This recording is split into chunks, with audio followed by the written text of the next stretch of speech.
because, like I said before, the food shortages aren't going to be isolated to empty shelves and food not being available in the stores. What matters most? Food. Here comes the food.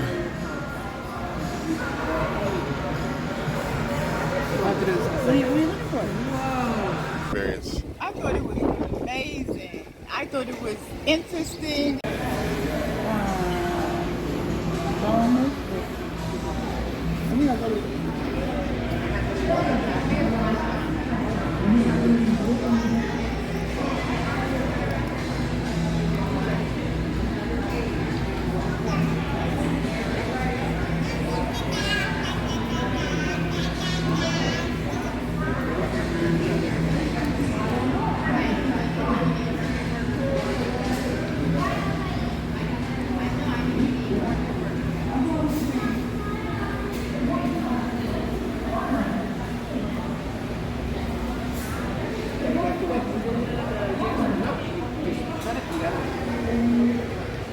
You have to wait until we get back.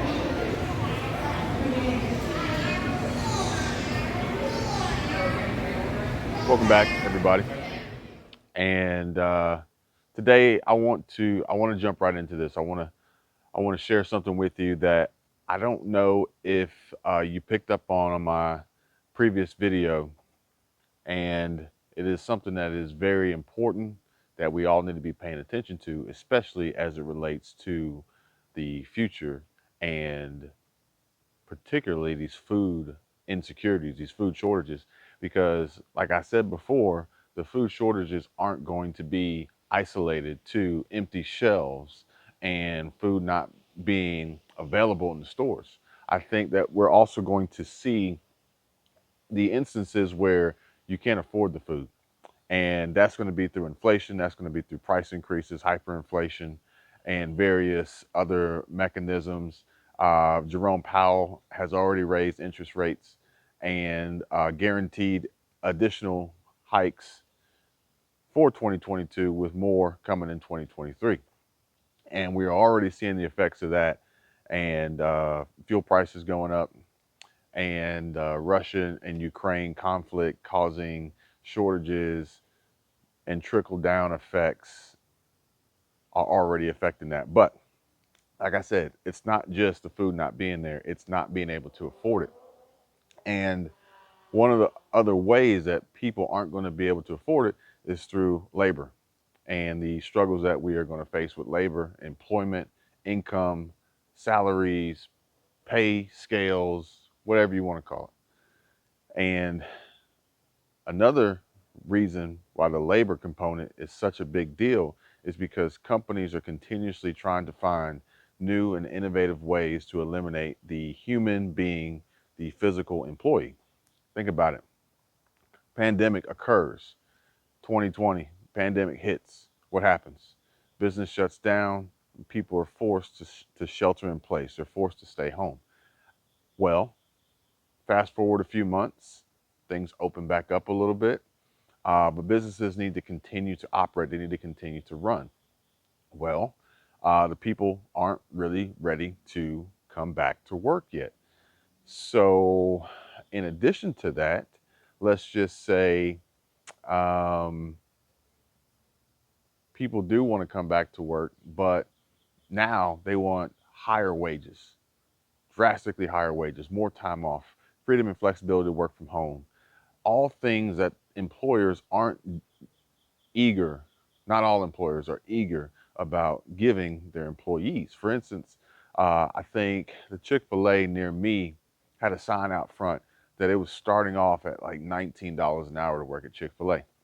Well, as Chick-fil-A, you got to think about it. You got to realize we do need the people, but at $19 an hour for a starting salary, a starting position's pay, that's drastically going to force your overhead up. If your overhead goes up, in order to at least maintain profit margins, your price has to go up. So eventually, as the price goes up, then the consumers are going to probably push back on buying as much as they used to, just because of how expensive it is. And it's just a continuous cycle that just continues to be a problem. Well, if these companies can find ways to eliminate the human being, the human physical employee, then they're going to save on their overhead. They're going to save on their insurance. They're going to save on human resource related components that come with having employees. If you have worked for a company or you own your own business and you have employees or anything like that, you understand the cost per employee. Just even the best employee, how much it costs to attain and then retain. Even a bad employee, how much it costs to attain, interview, hire, onboard, then eventually let go and do it all again. So companies are going to figure out ways to remove this from their businesses. And the way they're going to do it is through technology and automation. Last video, I talked to you about how technology is going to be introduced in multiple different ways to maintain function of stores and operations with less employees. Well, I hate to break it to you, and this came as a shock to me, may not be to you. You may have already seen this already, but I went to lunch today, and the restaurant that I went to, I'm going to put it up so you can see it. The restaurant I went to was not run by, but theoretically was run by robots. Like our orders, we sat down. Actually, let me walk you through the beginning. You walk up and you're told to seat yourself. So there's no hostess. You sit down and you scan a QR code on the table, technology. You place your order entirely through the app, and then your food, drinks, everything is brought to you by robots. It's the craziest thing. Like, it's crazy, but it's not crazy. Like, I can understand it. I can see how it is going to be a thing. It's crazy to me because I wasn't expecting that. There were 2 people for this restaurant, which probably normally this restaurant probably had 10 to 12. There were 2 people, and basically those 2 people's jobs were to just make sure everybody was understanding how to use the robots. The people were there to make sure that the customers understood how to eliminate the people's job. It's crazy. So I'm gonna show that to you. I'm gonna show you a little bit of the experience and some reactions and reviews of it from various different people and their reception to possibly this new norm of technology-based automated robotic interaction. You guys may have actually seen the story about Robo Burger, and it's a vending machine in New Jersey that actually takes your order and makes you a fresh, hot burger in a vending machine and serves it to you. A robot does everything. And, so basically what I'm saying is, or just reiterating, is that we're going to see this more. Businesses are going to introduce it more. The companies that create the tech, they want it more because it's profitable for them. And it's just another way to eliminate the employee component. So with that being said, without the need for the human workforce, then you will definitely find yourself in these situations where it's going to be harder to earn an income, earn a living, as you're now not just competing with maybe other good hires, but you're competing with technology and robots, which is going to be pretty hard to compete with. With that competition, maybe no income or lowered income, you can see how this could lead to possible food insecurities and the inability to buy the more higher priced expensive foods. So check it out and let me know what you think, and let me know if you've actually seen this in person yourself, or your take on it, if you would have any issues with it or if you would accept it or not. So we're at Gulf Coast Burger Co. here in Destin, Florida, Destin Commons, and I got something that you're really going to want to see. Okay, y'all.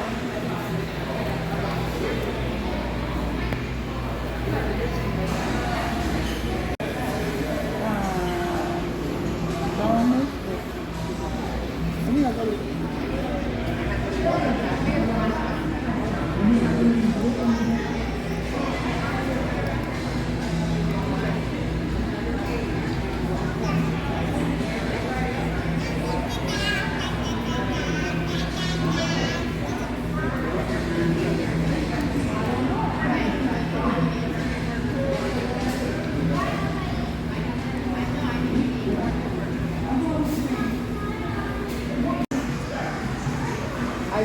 not fall through.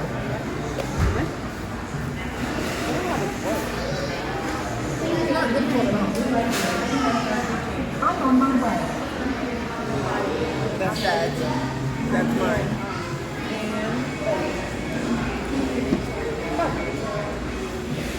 So then when you're done, does it know what to do? Kevin's doing. No, that's not it. I don't know what to do. Yeah, he's got a drink. She's having a drink. I don't know how to tell it. No way. Maybe it's on its way. Oh, I can't see that part.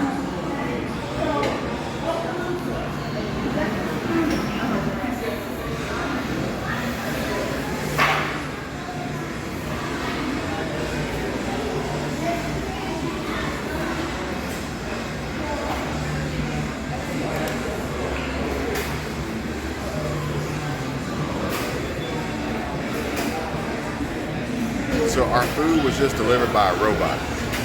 Now, the question is, what happens when the order is incorrect? 'Cause I ordered tater tots and I got fries. I also ordered chicken tenders and I got this, which is a joke. But anyway, what matters most is